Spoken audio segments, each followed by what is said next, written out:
Everybody, as many of you know, you've joined these sessions before. We have the lovely and talented David Korman here with us. He's going to talk to us today about buying and selling on the same day, which to me is crazy, but apparently people do it. And over to you, David. Well, thanks so much, Dawn. I don't know if I've ever been introduced as the lovely and talented before, so this might be a first. I'm glad you've got this recorded, Dawn, because I may have to show this clip to my wife, and because she's never introduced me that way. But so thank you very much.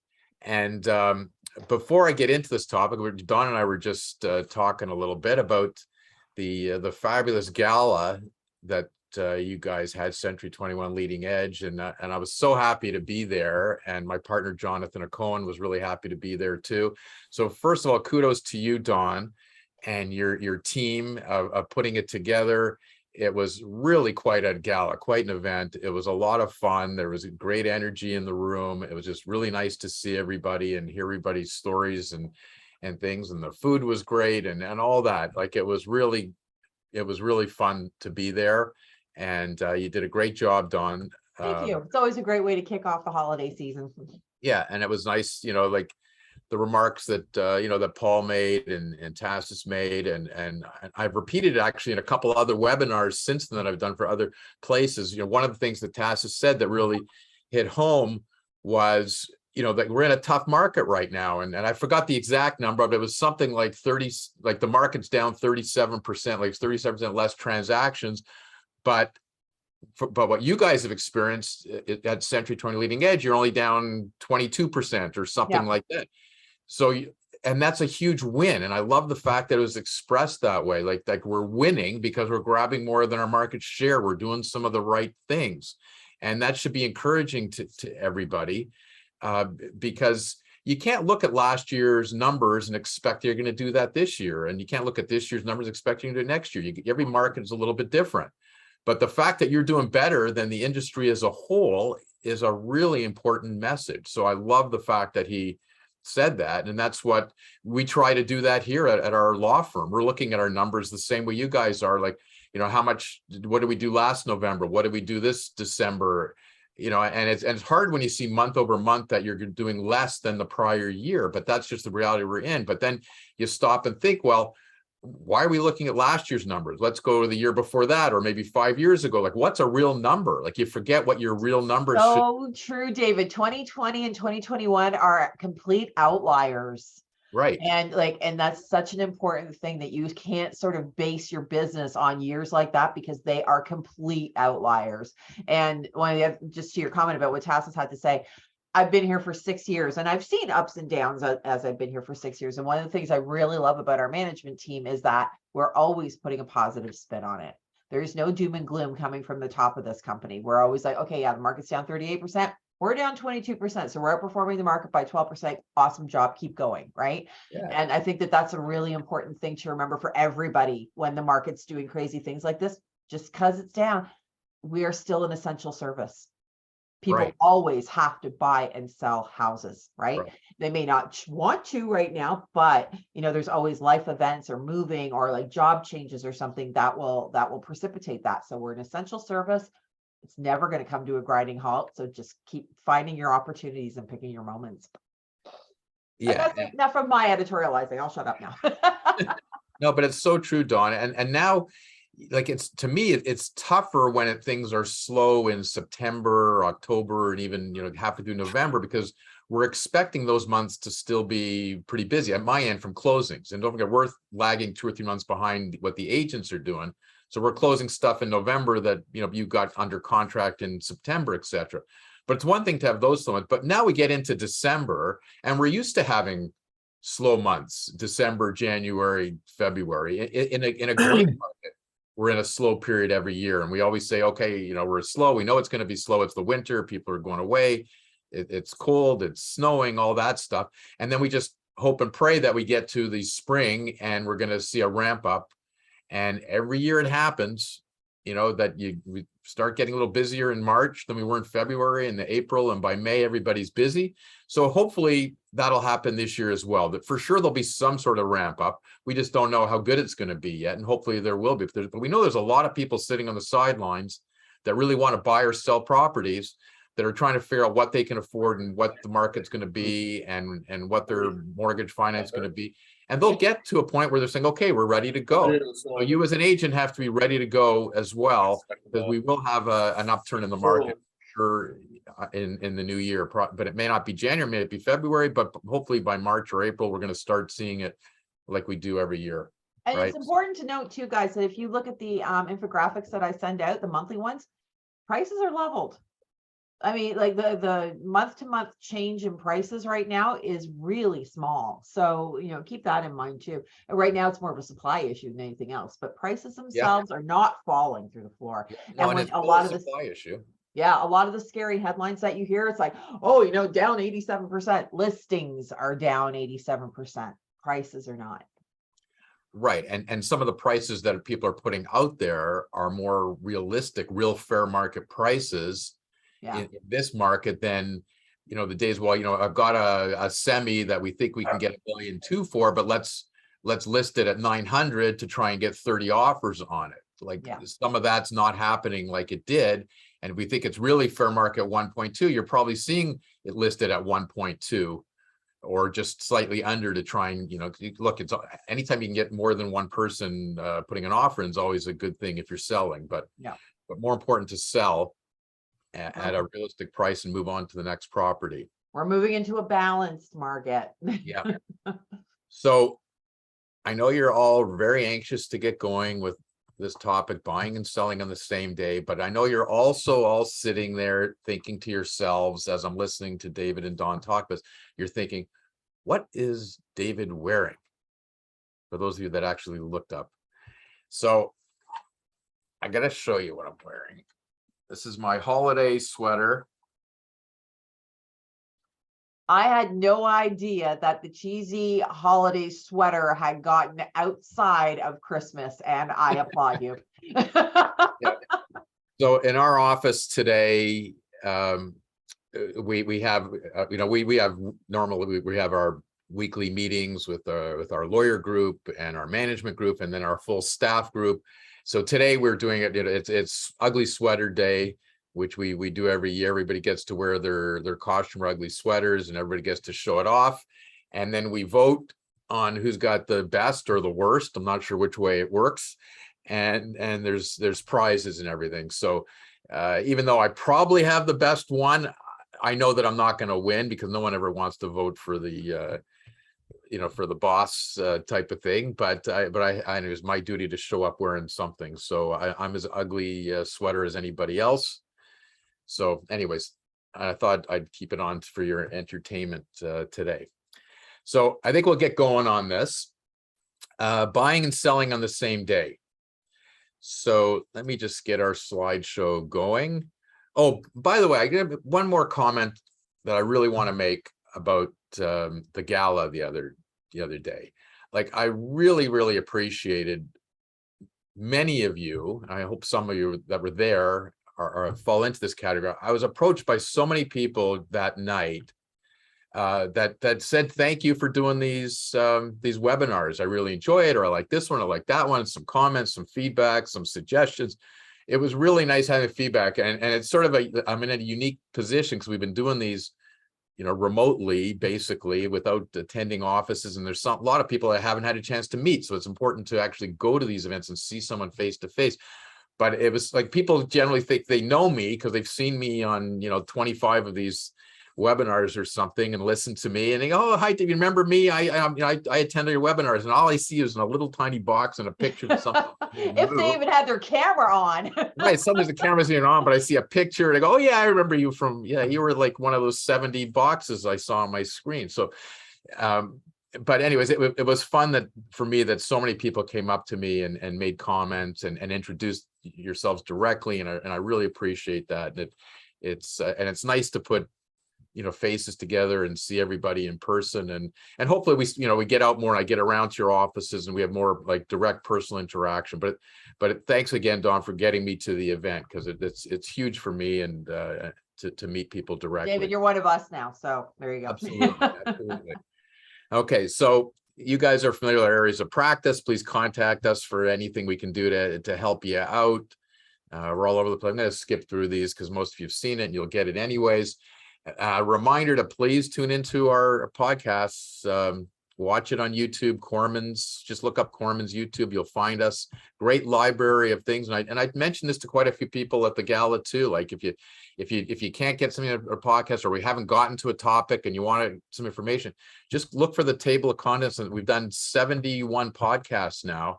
And a lot of them you'll find interesting. Some of them I'm sure you'll find boring, but you can pick and choose what you want to watch or listen to. So check it out.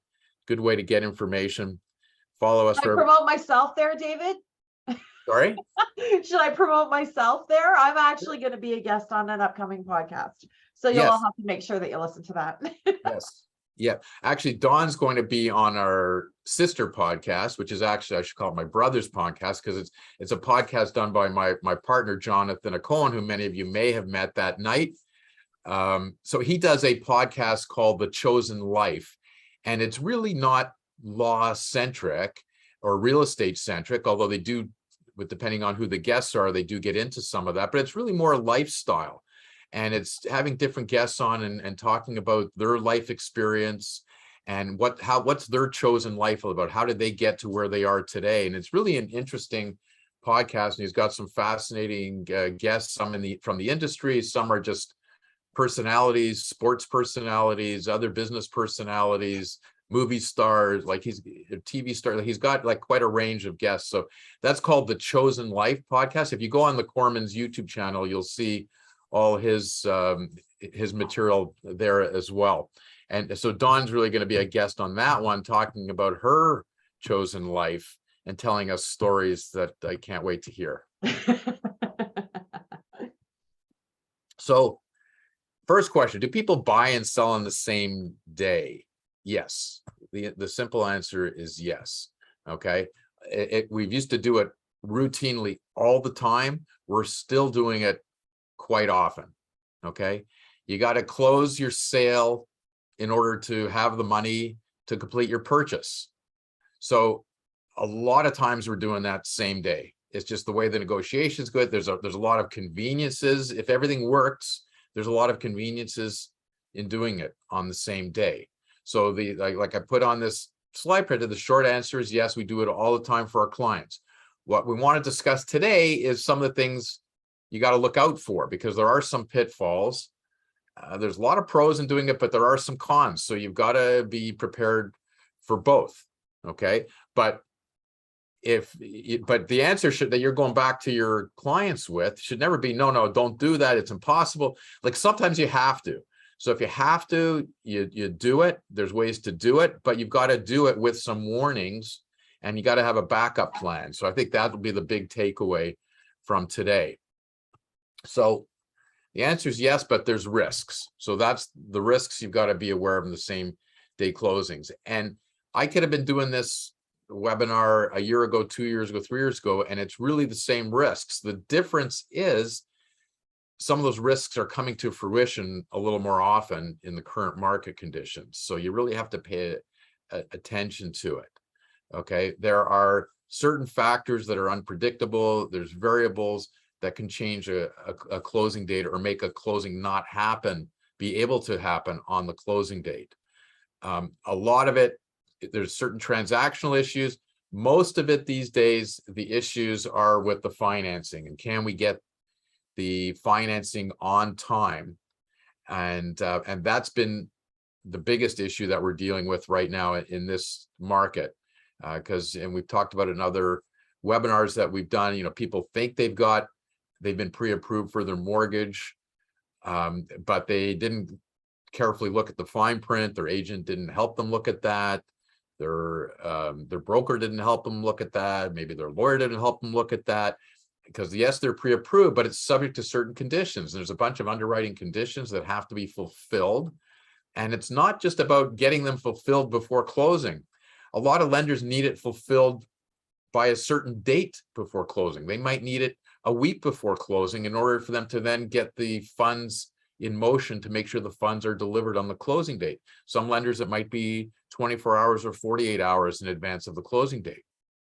But we've got to make sure that those issues are dealt with in a timely fashion to make sure that the lender can show up on the day of closing with their money. Because if they can't, not only is the purchase, the purchase not going to close, but sometimes there's a whole chain reaction of closings that get screwed up by this. So any delays, it's not a matter of, sometimes it's an issue of they don't want to give you the funds, and that's a completely different problem. Sometimes it's just, when are they going to give you the money? And they can't get it to you in time to close. So sometimes we can't close same day for that reason. And in order to complete a purchase, buyer is relying on the proceeds of sale coming that day as well, and it's in a timely manner. So let's just go through a couple different scenarios here so you can see some risks. So scenario one, the buyer's financing is delayed. The buyer is requesting extension of the closing date from your seller. Okay, they have best of intentions. It's not a question whether they want to close again, but something happened along the way. You're acting for the seller. Buyer's financing can't close, and you have no control over that. We're acting on the seller side. You as an agent of the seller, I'm the lawyer for the seller. We have no control for a buyer and whether the buyer is going to get their funds. So in our office, we're always staying in touch with the other side, saying, everything okay for us closing on Thursday? We're doing this, days or a week in advance. You got your mortgage money, everything on track, because you don't want to get hit last second with these issues. So we're trying as much as we can to get ahead of the game, but they don't have to tell us anything. They don't really have to tell us anything. If they know definitively that they're not going to get their financing, they might tell us something. No, and hopefully they do give us a heads up. And in our practice, we're trying to give the other lawyer a heads up. Like if we know we might have an issue, we're buying and we might have an issue with the financing not be available, then we're talking about this in our lawyer meetings all the time. We want to get in touch with the other lawyer and say, hey, just giving you a heads up. We're really hopeful we're still going to be able to close on Thursday, but we don't know it 100% yet. So I just want to give you a heads up. If we need a day, is that a possibility? If we need a day or two to extend, maybe just have that conversation with your client just in case, but just be comforted, like we're working really hard. We're really not asking for it right now. We're trying to do everything we can to close on time, but we're just trying to give you a heads up. So we're always trying to do that. And I would appreciate it more if other lawyers on the other side of our transactions would do that with us more often, because it's the worst thing when a lawyer doesn't tell you anything, and all of a sudden on the day of closing, at 3 o'clock, say, oh yeah, we're not going to get our money today. Well, like that's not good, because everybody is scrambling. It happens sometimes because we can't control it, but for those situations where we can control it, it's always good to get it ahead of it.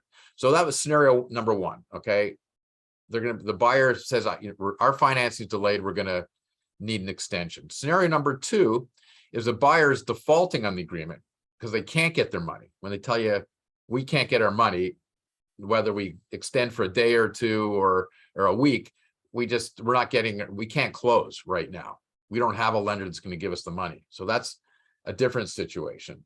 So what are the consequences with these two different scenarios? So back to scenario number one, buyers requesting an extension of the closing date on your client's sale.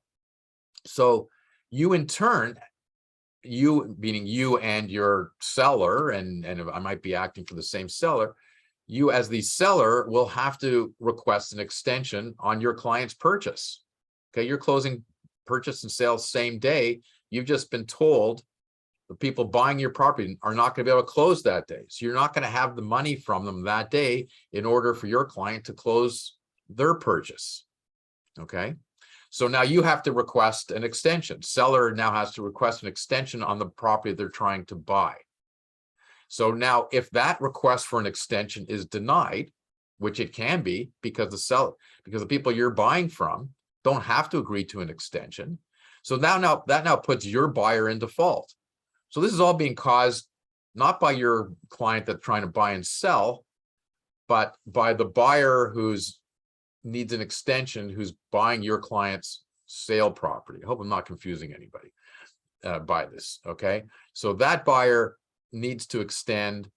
So we can't close our sale on time. We need to get our purchase extended too, but our seller says, no, we don't want to give that to you. We're closing on the closing date. You don't close that day, you're in default. So that creates a big issue. If the seller is agreeable to their extension request, they might say, fine, okay, we'll give you an extension for a day or two, but there's certain costs to it. So here's the terms and conditions that we're going to agree to. So there might be certain expenses. So we've got to negotiate that. And obviously, if we can, we're going to go back to the buyer that started this chain reaction that needs the extension in the first place to say, fine, we're going to give you an extension for a couple days, but you have to cover the cost that we're incurring because we're trying to buy also, and we have to extend there, and that seller's imposing us certain costs, so we want to pass them on to you, to that buyer that's causing the problem for everybody. Hope I'm not confusing everybody with that, but you just see how there's a chain reaction, and sometimes it goes beyond this. So one buyer that doesn't get their act together to close on time can cause a serious chain reaction way beyond just your clients as well. But this is what we run into when you're trying to buy and close on the same day. So that's scenario number one. Now, scenario number two, here again, the scenario is the buyer saying, I can't close. I'm not asking for an extension, but I can't close. I'm going to be defaulting and can't close. Okay. So now what? Now we know we're not getting the money. Extending a day or two is not going to do anything. We're not going to have the money from that buyer who's now defaulting. So how can we now close our sale? We need the sale proceeds. Okay. So that's going to make our buyer seller client, they can't complete their sale, they're going to default on their purchase as well. So we got a problem unless our client, our mutual client who's trying to buy and sell, can come up with an alternative source of cash, because their purchase transaction is still closing. They've given deposit monies on their purchase transaction. They got to find a way to get that closed. So it's a problem that we got to collectively deal with. Okay. And always keep in mind, we're a team on this. You know, whether it's my law firm, another firm, you're acting for someone who's trying to buy and sell same day. You know, there's a lawyer involved. You want to make sure you're getting proper legal advice on this. And you and the lawyer are a team trying to figure out how to protect the client. And you're an important part in all this. So, okay, I think I actually went back on one. Important concept that you have to keep in mind is the concept is that time is of the essence. And I've talked about this in other webinars that I've done for you as well. Every agreement of purchase and sale has a clause in it in the standard printed form that says time is of the essence. Okay, so wherever there's a time factor in your standard agreement of purchase and sale, it's not something that can be negotiated after the fact. Once those dates are established in there, which is your date for, you know, when we can search title, it's your irrevocable date when you're negotiating the agreement originally, and your closing date. You fill in those dates. Okay, and usually there's a time on there too, and it might say, you know, like it's irrevocable until 11:59 p.m. or until 5 p.m. or whatever. Once that's signed and agreed to, time is of the essence. You can't then negotiate. Well, you can negotiate, but no one has to agree to it. Okay, you can't change that unless there's an amendment or something in writing between the parties to change that. So if your closing date is December 15th, that's what your agreement of purchase and sale says. Time is of the essence. So if the buyer can't close on that day, even though he's trying to and he's acting in good faith, but can't get his funds together or whatever, and he can't close that day, the buyer has no unilateral right to extend the closing date. You can't just say, well, we're trying to close the 15th. Hopefully we'll close the 16th, so, or maybe the 18th or 19th. We'll close as soon as we can. No, you don't close on the 15th, then the buyer is in default. If the buyer's in default, the seller's going to keep their deposit money and the seller can sell the property to somebody else. And if there's a shortfall because they sell it at a lesser purchase price, or it takes some time to get that new transaction closed, the seller can go back to your defaulting buyer client and say, you know, we're claiming damages against you. Not only keeping your deposit, we're claiming damages. So you always have to pay attention to that time factor. The closing date is the closing date. Okay. So it's not, but the other factor that we have to consider is, yes, we want to close on the closing date, but we also want to, when we're buying and selling on the same day, we have to try and get these closed early enough on the day. We want to get our sale closed as early enough on the day as possible because we need that money. We have to complete that transaction. We need that money. We need that money released to us. So that sale has to completely close before we can then send that money, the proceeds of that sale, on to the buyer's lawyer, you know, the people that who are selling to us, because we need that money. We got to send it to them. So we got to close not just on the closing date, but we got to close early enough on the date in order to give us time to close the purchase on the same day. Okay. So always keep in mind time of the essence. Two different factors. One is we got to close on the closing date. Second factor is we want to try and get the sales closed early enough so we have the money to close the purchase, so we don't run out of time trying to close the purchase. So here's an example of what happens. Sometimes, you know, again, we're buying, selling the same day, but the sale doesn't close till 4:59 p.m. Okay, this happens a lot. Like, it's last minute closing. We have till 5 o'clock to register the transfer and close with registration. Sometimes buyers say, yeah, I'm closing. My obligation is to close today. 4:59. Here we go. Here's the transfer. Here's the money. We can get registered. Okay. So now we got money. Money's been sent to us. You know, it's in our trust account. We got money to close. We can register. Problem is, we're now completed our purchase, but we've run out of time to then get that money turned around, or the part of that money that we need to deliver funds to the seller's lawyer to complete our purchase that same day. So yeah, we got the money from our sale, but we don't have enough time now to get the money to complete our purchase to the other lawyer, because we're at the end of the day. The banks are now closed. We can't transfer money anymore. So now we have to go to our seller saying, hey, we need an extension. We can't close today, but we're going to close tomorrow. So the good news is, if we're in that type of scenario, usually we can get something done because we can show the other lawyer that we're in funds. We can confirm, here it is. Here's evidence. We've got the money in funds, but we can't transfer to you, but we've got the money. So usually we can try and get some cooperation, but they don't have, but you got to keep in mind, because we haven't delivered funds to the other side on the closing date, we're technically in default. The fact that we've got the money in our trust account is not us delivering the money to the seller's lawyer to put it in his trust account. So that's a problem. Okay. So if we can get the money to them between 5 and 6 o'clock, even though the registry office is now closed, we can do an escrow closing, and we've got protection through title insurance to cover the gap, because we can't register between 5 and 6, but we're allowed to close a transaction, even in accordance with your agreement purchase and sale. We can still close up to 6 o'clock. So if we can show them that we've got the money transferred to their account before 6 o'clock, or delivered, it might be we delivered a certified check to their office before 6 o'clock, but as long as we've delivered funds to them by 6 o'clock, we can do an escrow closing whereby the seller's lawyer will release the keys to us. Our client can move in because they've got funds. The transfer's ready to be registered, and we've agreed that we're going to register first thing the next morning. And as soon as we register, then the funds will be released and everything. So the seller's lawyer would agree to give us the closing, to give us the keys and allow us to close. But if we can't get the money to them in time, for whatever reason, because we got it too late and we can't get the money to their lawyer before 6 o'clock, they're not going to release the keys. So we're trying to buy and sell same day. We've completed our sale.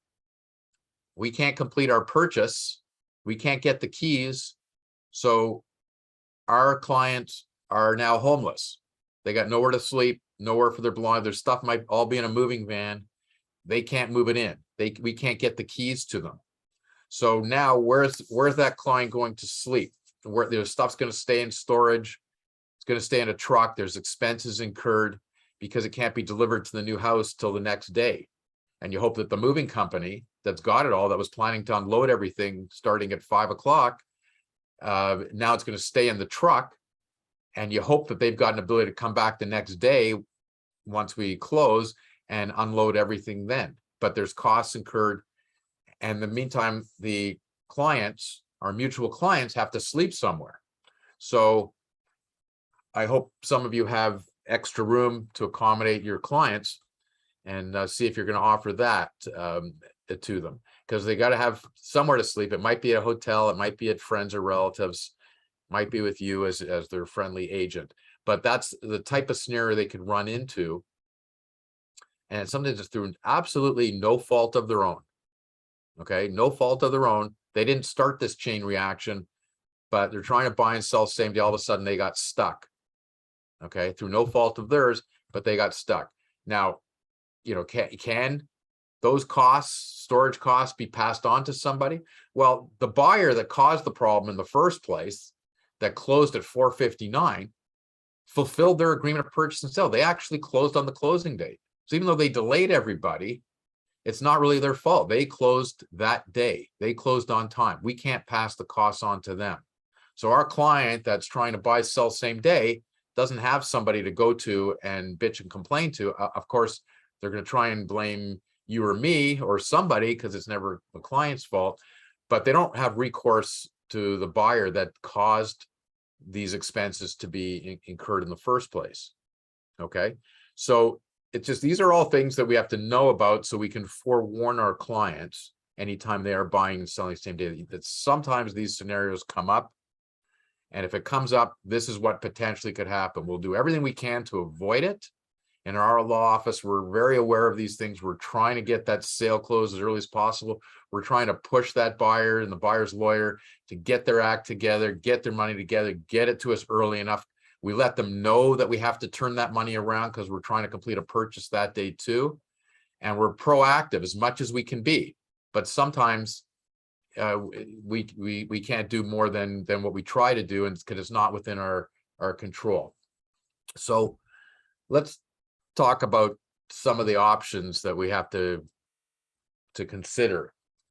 So one is, let's leave a gap in time between the closing dates for the purchase and the sale. Like, it's the most obvious one, like don't close on the same day, but you have to have an ability to do that. So, you know, so how are you going to do that? You're going to sell first and then purchase a few days later. So you can sell, we complete the sale today, Thursday, we got the sale proceeds, but we don't need the money till a few days later to complete our purchase. So that way, if the buyer that we're selling to runs into a problem and needs another day or in a couple of days, we might be able to accommodate that and make sure that we get the sale closed, because we've got a few days to play with before we need the funds to complete our purchase. But in the meantime, if we're selling first. If they're selling today, they're out of the house today. Okay, they got out, they got to be out, they got to give vacant possession. So now, where are they going to live until next Tuesday, which is the day that we might be closing their purchase? So this works for a lot of people, but they have to have a plan. Maybe they're staying in a short-term rental. Maybe they're going to be staying with family or friends, or staying with you because you've got an extra room just for these scenarios. Okay, all of their belongings, they got to move everything out, so it's got to be stored somewhere. So it's got to be in a storage facility, or it's got to stay on the moving truck. It's got to stay somewhere, because you're closing today. You got to get everything out of the house today on Thursday, and your purchase isn't closing till next Tuesday.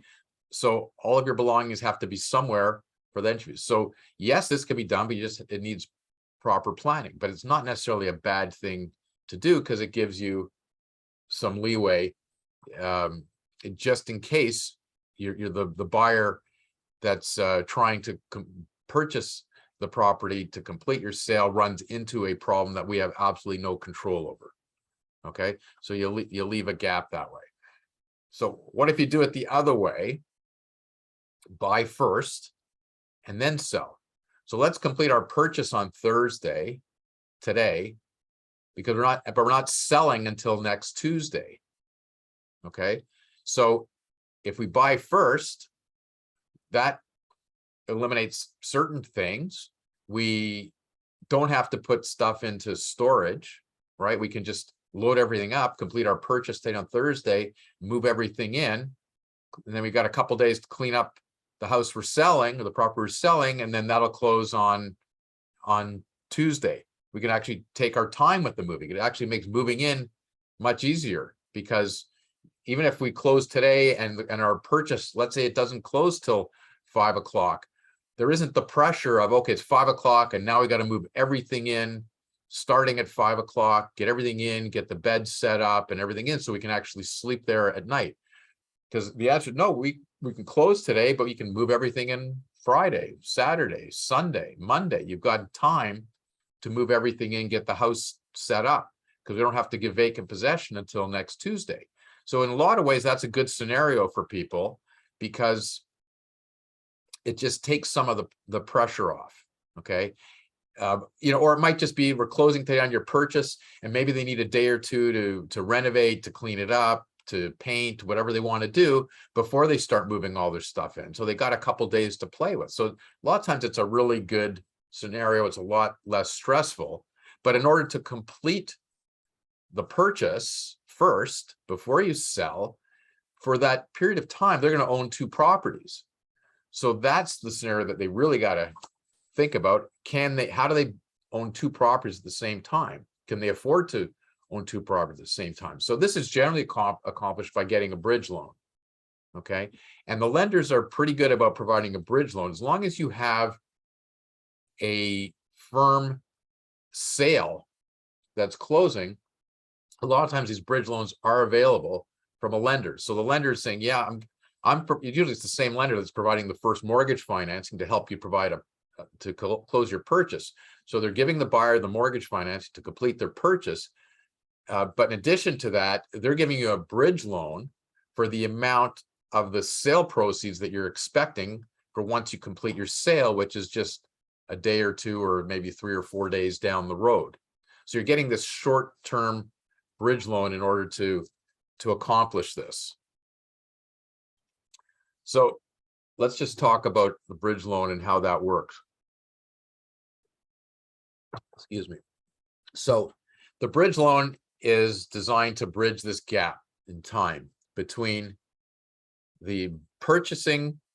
Let's say it's today, we're purchasing today on Thursday, but our sale isn't going to happen until next Tuesday. So we need to bridge this gap. We need money because we're going to buy 2 properties. So we're basically using the equity in the sold home to complete the payment of the home that's being purchased. So you're getting an additional, you're getting your mortgage financing, but you're also getting a bridge loan that's going to make up the money that would come from the proceeds of the sale. So the lenders are usually pretty good about this. They're charging an administration fee for the bridge loan. It's a couple $100. It might be $200-300 for it, but it's not a fortune. Okay, it's a relatively small amount. Okay, for doing this.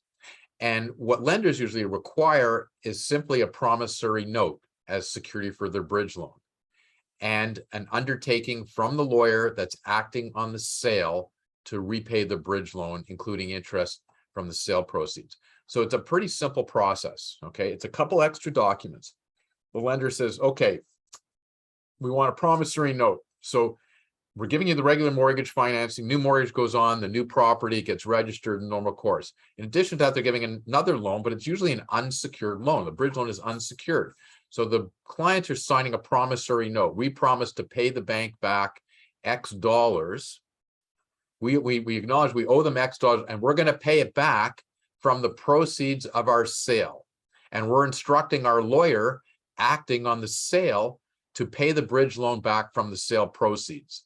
So that's item number one that the lenders require. Item number two is the lenders want something from the lawyer that's actually closing that sale next Tuesday to confirm, yes, we are acting, Kormans LLP is acting on the sale closing next Tuesday, and we undertake to pay the bridge loan back from the sale proceeds with interest to the lender to completely discharge the bridge loan.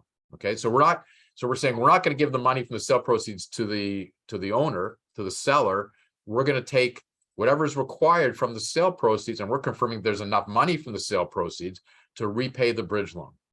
So the lenders have comfort that they're going to get paid. They're only putting this money out from Thursday to Tuesday, short term, and there's a mechanism, there's a sale that's going ahead, they're going to get paid back. So that's why they're most of the time prepared to do this with just a promissory note.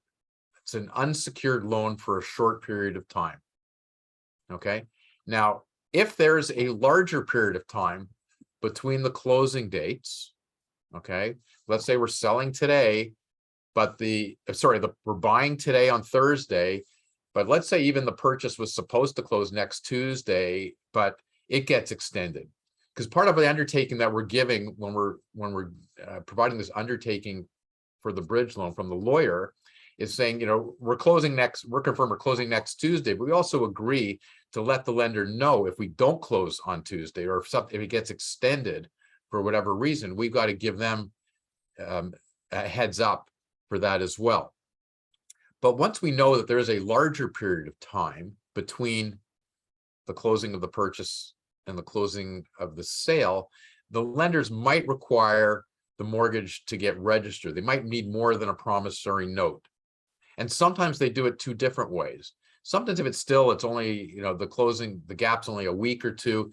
Sometimes we get instructions from them, you know what, we want you, in addition to the promissory note, we want the owners to sign a mortgage that we can register on the new property, or a mortgage we can register on the new property, a mortgage we can register on the property being sold.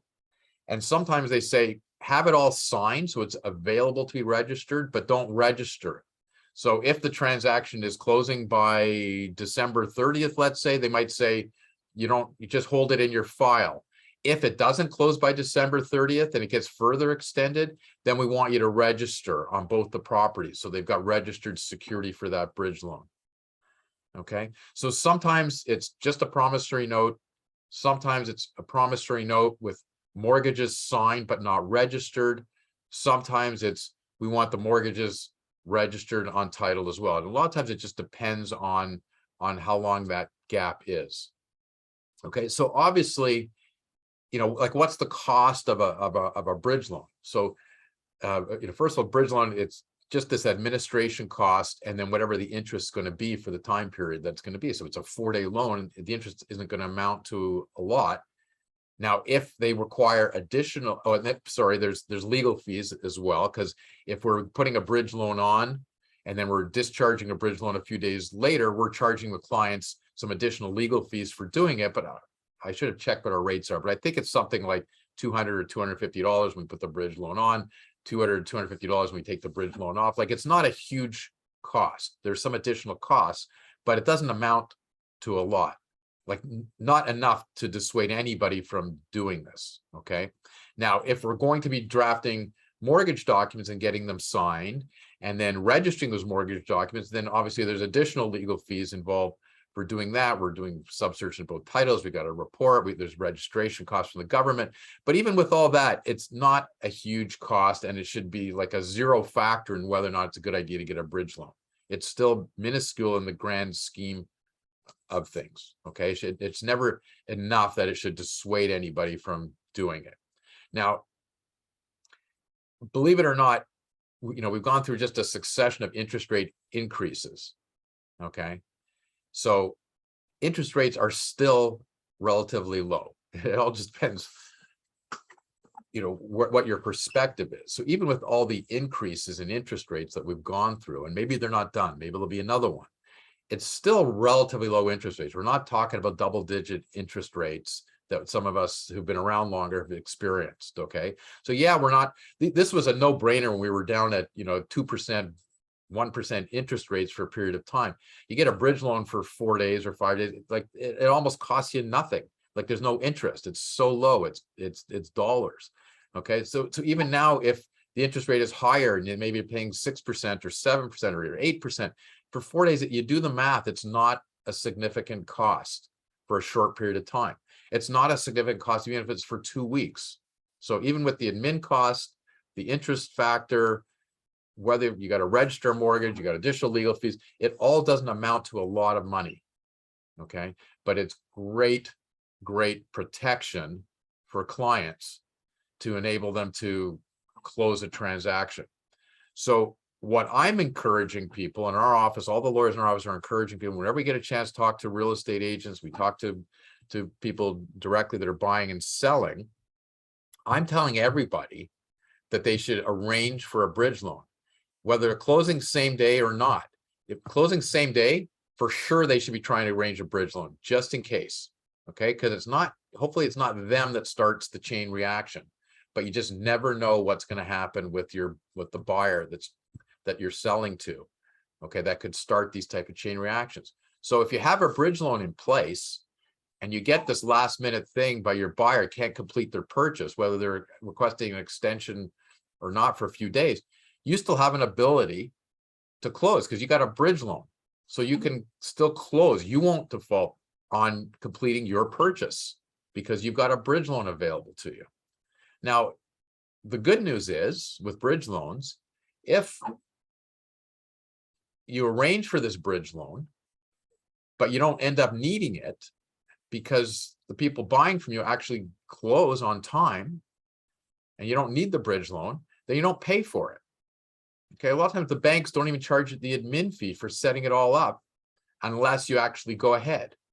But even if they do charge their admin fee and it costs you $200 or $300 for it, it's great insurance to make sure, it's great low cost insurance to make sure that your transaction closes on time. So anybody that has an ability to get a bridge loan, and sometimes it's a function of your credit ability and things like that, get it in place just in case you need it. Hopefully you never need it. And if it costs you just an admin fee to get it in place, so be it. But at least you've got coverage. At least you're not going to be in a position, your buyer client is not going to be in a position that they might default on their purchase through no fault of theirs because somebody else in the chain couldn't get their act together and close on the closing date or close early enough on the closing date. Because that's the other thing. Let's say they're closing, but not early enough. If you've got a bridge loan, at some point we might say, you know what, we're not sure what time we're going to get the money to complete this because they seem to be delayed. We're not sure we're going to get their funds. Let's go ahead and use the bridge loan funds to make sure that we close on time. And if we end up, if the sale closes that same day, then we just repay the bridge loan right away. Okay, though we had it, maybe it cost them 1 day of interest on it. We'll just repay the bridge loan right away. So why not use it? Okay, so it's a great thing to have. Now, if we're in a scenario where the transactions are not closing on the same day, but they're closing close to each other, like still, why not arrange for a bridge loan? If you have this gap and you're buying first and then selling, obviously you need a bridge loan. But even if you're trying the other scenario, see what you can do about getting your client a bridge loan. Like, why not? Like, there's just no reason not to try and get it in place. Now, the key to getting a bridge loan is having your sale, is having sold the property. If you haven't sold your property yet, certain people can get other financing because they might have other security they can give to a lender. They might be able to arrange a different loan, which will act like a bridge loan, but it's not with an imminent closing. But a lot of people can't get that unless they can show their lender that we do have a sale. Sale is closing at some point after the purchase, but we're under contract for a sale. Here's a copy of our firm unconditional sale. So we know we're closing 2 weeks after our purchase, but here's our sale agreement. I need a bridge loan for 2 weeks. Okay. The key is getting your sale under contract unconditionally. Once you've got that, lenders are really good. Give us a copy of it. We see that there is a closing coming up in 2 weeks. We're going to give you a bridge loan for 2 weeks to make sure you can close first. and then you'll close your sale. When that closes, you'll pay back the bridge loan. And then because of the time factor and how much it is, then the lender will determine, are we doing this just with promissory note, or do we want an unregistered mortgage, or do we want to go ahead and register the mortgage and then on title, and then 2 weeks later when the sale closes, we'll discharge the mortgage from both properties. So there's various scenarios that can be worked with, okay? But one of the keys for you as an agent, if they're buying, is, make sure they're under contract to sell. Because once you have that, it helps, get these bridge loans arranged. And again, it's going to have to be unconditional. A lender's not going to give you the money until they are notified. Here's a copy of the waiver. The conditions have all been waived. The sale is firm. It's closing December 30th. Korman's is acting on the sale. We're confirming to them that we're acting. Everything's going as planned, and we undertake to pay them back the bridge loan from the sale proceeds. So that's the way it works. Okay, so just to summarize, because I'm at the end, I'm happy to stick around and take questions. Same day closings can happen all the time. It works. We do them all the time. There's just these other factors that you have to be aware of. You have to make your clients aware of, and there's some workarounds that we can do. We try and minimize the cost, but usually the cost, if they can get a bridge loan, the costs are so small, then we really encourage that's the way to go. But sometimes the easier answer is don't close same day. Figure out if it's good for your clients to buy first, sell later. We're going to do that. What do we got to think about? How are we going to make sure that happens? Or does it make sense to sell first, buy later, which works for some clients if they've got a place to be for a few days in the interim, or a few weeks, because you never know that gap. So there's ways to do it. You got to be creative, work with your lawyer to come up with the proper scenarios and make sure everybody's working together on the same team, coming up with the proper solutions for this, because no one wants surprises on closing. The worst thing you can do as an agent to be in a position when something hits, what hits the fan at 4:59 on the closing date, and it's, oh, by the way, we can't get your keys today, and you got nowhere to live tonight. Like, nobody wants to hear that last minute. If they know in advance that there's a possibility for that, and they've got a plan in place just in case that happens, then you're the hero, and we're the hero as the lawyer, because we've informed our client, we made them aware, we've helped them make other accommodations or other arrangements, and we're available for scenario A, scenario B, scenario C. So be proactive, find out exactly what your client's plans are and what they're going to be doing, so you can help guide them through this process. So with that, I'm going to turn it back over to Dawn, and let me know if there's any questions. Happy to stick around. We do have a couple of questions here. Can the seller transfer his mortgage to the new buyer only if he qualifies in order to avoid the penalty of breaking the mortgage? Yes, sometimes. We don't see that very often these days, but it's certainly a possibility. And this is, you've got a mortgage at a favorable rate on the property you're selling, so instead of discharging it, you want the buyer to assume the existing mortgage. We see that more often these days in commercial transactions. We don't see it a lot in residential, but yes, the answer is yes, it's possible, but there's pitfalls in doing that too, because if you're the one selling, first of all, it could be a great thing for the buyer, okay, because they might be taking over this mortgage as a much better rate for them. Crazy low interest rate. Yeah, exactly. Yeah, than what they'd be getting. Okay. And the lender might agree to it. Yes, we're going to agree to have this mortgage assumed. The key is, will the lender release the current seller from their obligations on the mortgage? Okay, because you don't want your seller to have an ongoing obligation. So if the buyer defaults on that mortgage, the seller's still responsible for it. So the key is getting a release from the lender for that. And I would imagine if it's a really good interest rate, that the seller would want to port that mortgage to their new property if possible as well. Right. So first of all, you're right. The seller's not going to want to do it because they'd rather take that mortgage with them. Even if that mortgage was for, let's say it was $700,000 that they had on their mortgage, but to buy their new property, which is a bigger property, they need $1 million. So they still want to port that 700,000, that loan for 700 to their new property because there's a favorable interest rate, and then get a mortgage of an additional 300,000 to complete the purchase, which is going to have a higher interest rate because it's current interest rates. So usually there's motivation for a seller not to want to let a buyer assume their mortgage.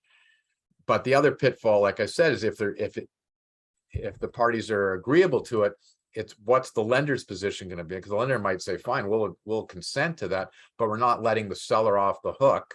We're not releasing the seller. So why would the seller want to do that and be responsible for a mortgage on a property they no longer own? Excellent. Okay, another question. Bridge loans are ideal, but what if someone can't get approved for it? What's the most common risk with buying and closing on the same day? Sorry, That's two questions. say the first part again. First part is a bridge loan is ideal, but what if somebody can't get approved for it? Yeah, no, that's a problem. Like, obviously, not everybody would be able to get a bridge loan.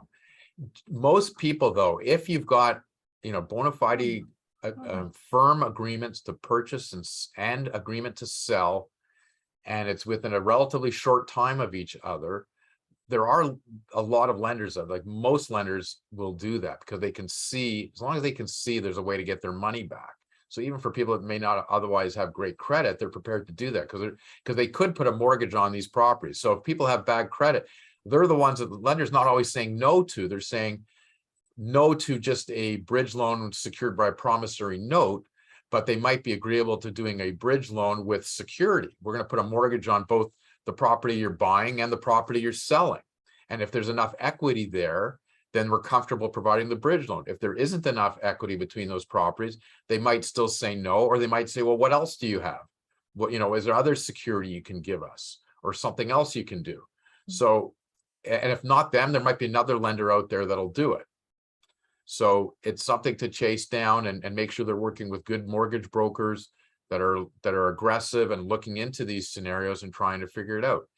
Okay, because lenders are pretty good. If there's firm purchase and a firm unconditional sale closing in a short period of time, a lot of times they're going to they're not worried about it because there's enough equity to cover the bridge loan. Right. Any other questions, guys? I don't see anything in chat, but feel free to unmute and speak up. Yes, David. My other part of my question was, what is the most common risk of buying and selling on the same day? Well, the most common risk is the scenario I first started to give is when we can't complete the sale for our client through no fault of theirs, but it's somebody else. The people buying from them just all of a sudden, they thought they had their mortgage coming, and all last minute, there's an underwriting condition or there's a delay in their funding or something happens, and now all of a sudden they can't close. Okay, so now they need an extension to try and get finance for someone else, or maybe that lender is going to give them money, but not that day. So they need an extension. And then we go back, we got to complete our purchase and we don't have a bridge loan. So if we don't have a bridge loan, all we can do is ask the seller selling to our client, can we get an extension as well? Here's the problem. We need a couple days, not through us, but we don't have the money for sale. That seller could say no. They have the right to say no. So that's the problem. Okay. We don't have to, or even if they say yes, they're going to say yes with certain conditions and certain costs and expenses. So we have to go through a process of negotiating how are we going to cover those costs and expenses. So in a nutshell, I think with the law point of view, do you recommend it's the best scenario to close your property and then buy after a few days so that you have the gap? Yeah, if they have an ability to do that, that's great. Okay, like if you can buy first and sell later, that's a great scenario for a bunch of reasons that I went through. But you're only going to be able to do that if you can get a bridge loan, obviously, to do that, because you're going to own two properties for a period of time. But if you can do that, to me, that's the best scenario, because that also takes so much stress off the purchase, because now, they don't have to move in the same day. Like that's the other factor for people. If you're closing same day, okay, forget about the law for a second. Just, think about what your client is actually going through, right? They got the moving van showing up first thing in the morning to load up everything into the van. And then they got to get that out. It's going to drive to the new house, and it might be sitting there until 6 o'clock at night before we close and get the keys. And then at 6 o'clock at night, you're starting to unload everything, and you got to try and get everything set up enough so you can sleep there that night. And if you got kids and little kids there, and you got to set up cribs and beds, and and it's a tough day, if you're doing it all same day. So if you're buying first and selling later, and you got a few days in between, you've got more of a cushion. It takes the stress of actually moving off a little bit. And it also allows you to be able to get a painting crew in there or a cleaning crew in and clean it up or paint it or touch it up or whatever before you start moving your stuff in. So yeah, but you just have to know as an agent, by talking to your client, let's think about this. Do you have an ability to buy first, sell later? Do you want to sell first, buy later? What are your options? Figure out what's best for that client. Okay. But there is a scenario that does work. Again, I repeat myself, we do it every day, where you can buy and sell the same day. There's just certain risks in doing it, and it makes for a tough day. It's a long, tough day for everybody, but we do it all the time. It happens all the time. It can be done. If there's a way to make it easier for clients, they're going to love you. Right? Yeah. Thank you. David, I have a question. Sure. David, what do you think in this market where the properties are sitting for the longer time? Should we go for the selling first, or if we buy it today and our property, and we think that, okay, we're gonna close it in a month, but it takes time, or the seller is not satisfied with what price they are getting? Yeah. So what is your thought on that? Well, that's an interesting question, because, we went through this market, that ended some point late last spring, where it was like everybody thought, no problem buying first, because it's tough to buy because you're on competing offers. But everybody knew that as soon as it was no problem to sell. Everybody wasn't thinking, oh, if I buy first, am I going to get stuck because I can't sell my property? So we went through almost like a couple of years of a market where people weren't that concerned. I think you as agents were telling people, no problem buying first, because it's hard to buy. We're going to be in competing offers and multi-bid offers, and we might lose. All of a sudden we win. So now we're going to buy, but don't worry about it, because as soon as you buy, then we'll put your property on the market, and we might be able to sell it in 2 days or a week. We're not going to have a problem selling it. Well, those days are gone. That market shifted late last spring. So now we're in a different market where you could go to sell your property, and it might sit there for a while because people aren't sure if they can afford it. People aren't sure about their financing. So I don't have the stats with me, but there's been a real increase in the amount of time that any property is on the market now before it actually closes, compared to what we were going through for a couple of years. So the advice that most agents were giving, and rightly so, is don't buy first. You got to sell first. And after you sell, because we don't know how long it's going to take for you to sell, but after you sell, then we know the timing of your sale, when your sale is going to close. And then we'll look around, we'll work really hard to try and buy. So that's the safer thing. Okay. But, that puts you under the gun too, because now you're sold, you're closing December 15th, and now you got to buy something by December 15th, or they have to, if they can't find anything and there's enough on the market, they got to live somewhere after December 15th until they find something to buy. So you got to think about those scenarios. So it's different for every client and what their scenarios are. So, but I have experienced over the last few months a couple scenarios where we've had clients on the great advice of their agents that convinced them to buy first, because they were also able to negotiate a long closing date, buy. And this happened, the first one I was involved with, it was a purchase in July when the market was completely dead. And there was a property that was on the market. The owners took it off the market because they were getting action. But our clients really liked that house. It's no longer on the market.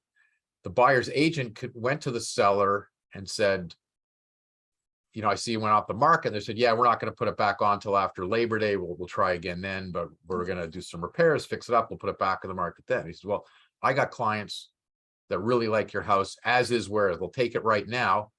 They're prepared to pay you the price or pretty close to what you were looking for right now, but we need a long closing. We're not, you know, we're buying in July, but we don't want to close to November because we have to sell a property. And actually put a condition in, made it conditional on the sale of their property for 1 month. Give us a month to try and sell our properties. We have a condition. If we can't sell our client's property, then you've got no loss to you, because we're going to let you know in a month from now whether we can go ahead. But if we can go ahead, you know, you have a closing date, your house is sold, you got your price, we're closing in November. You don't have to go back and put it on the market again in September. You don't have to stage it again. You don't have to have showings again. You already got your purchase price. So give us a month to try and sell our property. And they accepted that. Now the market was completely dead. They couldn't sell in the month. They hardly had any showings even. So they had to go back again and say, look, you know, we tried, you know, here's, you know, you could see all our efforts. We tried, the market's dead. Can you give us another 3 weeks or a month? Because that still only puts us till the end of August. And if we can't firm up by then you still have your post Labor Day plan. You can still go back to the market and like you were going to do in the first place. But chances are you're going to get a lesser purchase price because the prices keep dropping. So you still have incentive. We're not asking for reduction in the purchase price. We're still going to pay you what we're going to pay you in July, but give us another month. And they did. And the agent did a great job convincing of that. They gave him another month, and the clients were able to sell their property during that month, waive the condition, firm up, and the property closed. I don't know if it was October or November, but it closed. Okay, so the seller got what they were looking for. They got the price they were looking for, and it just worked out good for them. They didn't have to go back and put it on the market and have the uncertainty. You put it in after Labor Day, maybe the market's worse. The price for sure went down. They may not even get an October, November closing. It might be a longer closing. So this worked out to be a good scenario for the seller too. And the buyer's agent's the one that instigated the whole thing and did a great job. So long answer for a short issue, you know, should you buy first, you sell first? You have to look at your client's situation, look at the properties they're looking for, and try and figure out what's best for them. And look at the market conditions. So you can't, there isn't a universal answer to these things. But right now it's a little bit dangerous to buy first before you've sold. But there are certain scenarios where even that works as well. So sorry for the long answer, but I thought it was an interest. I hope you find it an interesting story. Okay, thank you. Anyone else? Anyone else? Going Okay. once? Well, I think this is our last webinar done until the new year. It is indeed, yeah. And we've got a bunch scheduled for then. Last week we were supposed to do one on assignments, but we had to cancel that late to get everybody to the gala. And so we'll reschedule that one at some point in the new year as well. So if I don't get a chance to see some of you, I wish everybody a happy holiday season and happy new year, and enjoy your time with family. And we're going to get into a market where everybody's going to be happy and doing business next spring. It will happen, I hope. The last thing, I think, you know, you can send me some feedback. We're just in the process of getting new business cards done, so that'll replace this picture that you see right now. So I don't know if I got to get dressed up and you know, do a picture, or if I should just wear this. Just wear that, David. Just wear that. So Honestly, that's perfect. So send me your comments and feedback and see if it's, you know, would you get your clients to retain a lawyer that dresses like this? That's the big question. So David, have a wonderful, wonderful holiday, and thank you for all you do for us. And we can't wait to see you back in January. okay, thanks everybody. Take care, everybody. Happy holidays.